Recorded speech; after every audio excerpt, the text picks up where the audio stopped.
très grand imitateur aussi, entre autres de Poivre d'Arvor, de Lucchini. Oui. C'est Stéphane Guillon. Oui.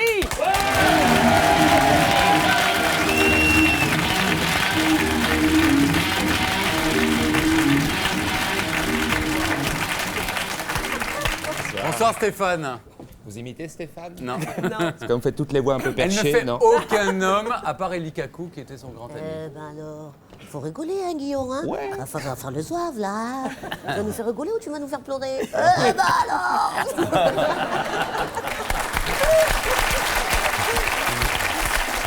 C'est à vous Stéphane. Bon, bah, c'est sur Arlette que c'est tombé. Hein. On est là pour la défendre. Ouais, vous pouvez, oui. Tout d'abord, Arlette, soyez à l'aise, détendez-vous. À cette table, que des militants trotskistes, travailleurs de l'audiovisuel, salaire minimum 5 000 € par semaine. À ma gauche, le camarade Berne, qui actuellement restaure un 40 pièces cuisine dans le 9e.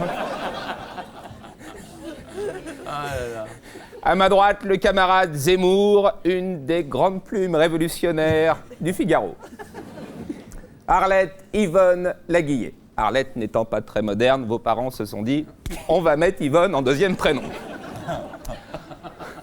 Enfance pauvre, vous vivez à 5 dans une pièce avec pour saldo l'évier de la cuisine. Bon, parfois ce sont des choix. Mimi Mati, qui est très riche, prend ses bains dans un bidet.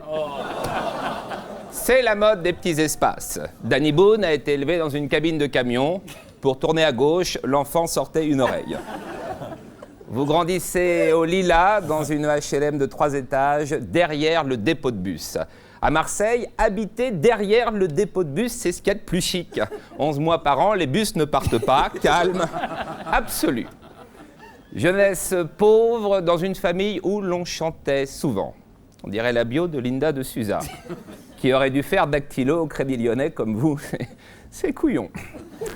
Aujourd'hui, Arlette, vous êtes toujours au Lilas, sauf que les HLM font 18 étages pour lancer des boules de pétanque sur les CRS. C'est plus pratique.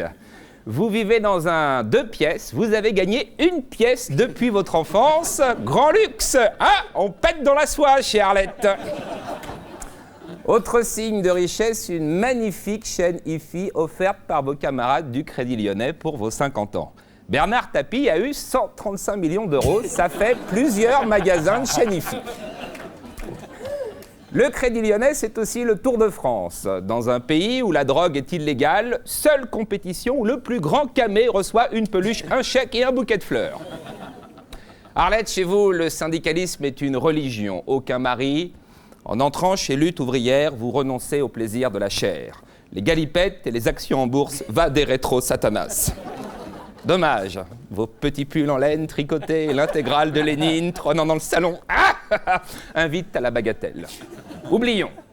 Votre slogan de campagne, c'est travailleurs, travailleuses, camarades et amis. Celui d'Ardisson, baiseurs, baiseuses, échangistes et partouzards. Éternelle Arlette, qu'on sort de sa boîte tous les 7 ans pour la présidentielle, comme les boules à Noël pour décorer le sapin. Chez Arlette, c'était chouette, comme dit la chanson. Ça l'est moins depuis qu'un soir, de 2e tour, face à Le Pen, la sale bête, Miss Arlette est restée muette. Il y avait aussi Caquette en hête, mais j'ai pas réussi à le placer. Retrouvez votre franc-parler. Le jour de la mort de Mitterrand, vous dites « les travailleurs n'ont pas perdu grand-chose ». Comparé aux cérémonies célébrant les 10 ans du départ de Tonton, Fabius, déguisé en Jaurès, Mazarine, en Pietà de Michel-Ange, soyons élégantes dans la souffrance, est-ce l'anniversaire d'un mort ou un défilé Chanel? L'utopie d'une Arlette, ses convictions font du bien.